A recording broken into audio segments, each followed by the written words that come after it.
Hey everybody, in this 4-part series, we're going to be talking to you about how to make your lover, your spouse, a priority. Now, I don't want to blow everyone away with my massive intelligence, but making a priority is simply choosing the other person first.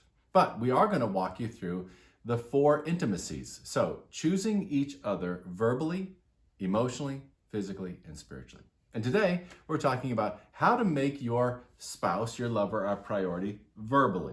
So, Dr. Amy, how would you do that first? What would be your first step? The first step is giving your undivided attention. It's making sure the cell phone is put away, your nonverbal body cues are... Oh, wait a minute, I got a text. I got it. My body is turned towards you. I'm making eye contact.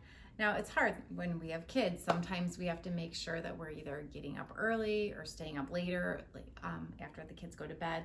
Or sometimes in the middle of the day, it's saying, hey, honey, Mommy and Daddy need to go into the office and talk for a little bit. Or we need 10 minutes. We're going to step outside and have a conversation. So Right. it is okay that to let your kids know that you're going to have a conversation. My dad would say, if the house isn't burning, do not come talk to us. I don't know if they were just talking, though. What would be the second way? The second way, I think, is making sure that you're each other's go-to. So I'm not going to give away all my verbal intimacy to my best friend, to my mom, to coworkers. Right. Because I think that's really easy to do. A lot of people spend more time at work than they do at home, and so they end up using their coworkers or sometimes even their boss as Right. their go-to person. And then by the time they got home, it's like, I've already talked about everything, I've already processed everything, Right.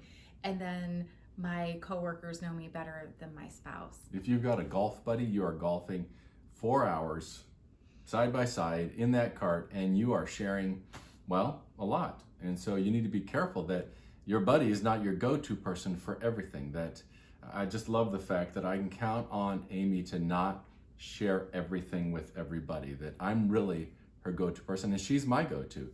Like, I know her better than anybody else, and she knows everything about me. She's my one and only, my priority. And then the third way to make somebody a priority verbally is to constantly encourage and compliment. Right. I know that I love to give out compliments to everybody. I'm always trying to encourage people. But if my compliments for other people go beyond complimenting my wife, then my priorities are out of whack. And so we are very intentional about seeking out the good, reminding each other of all that they do for us, of how good they are at what they do. We think of their gifts and talents. Tony Robbins would call it flooding.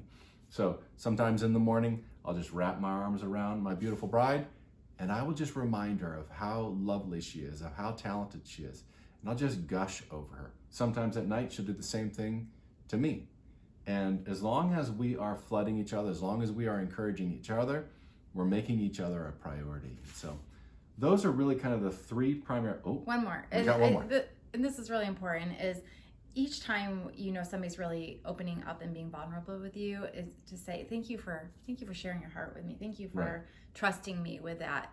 And then also, thank you for listening. Thank you for really, I know that you're carving out time for me, and I feel really important when you do that. So the thank yous are also very important. Absolutely. I'm glad you brought that up, because I love it when she says thank you after I compliment her or after I spend time sharing my heart. That's very important. So those are 3 things to remember today. Next time, we're going to talk about, what are we talking about? Emotional. How to become an emotional priority. Right. Perfect. Thank you. Bye-bye.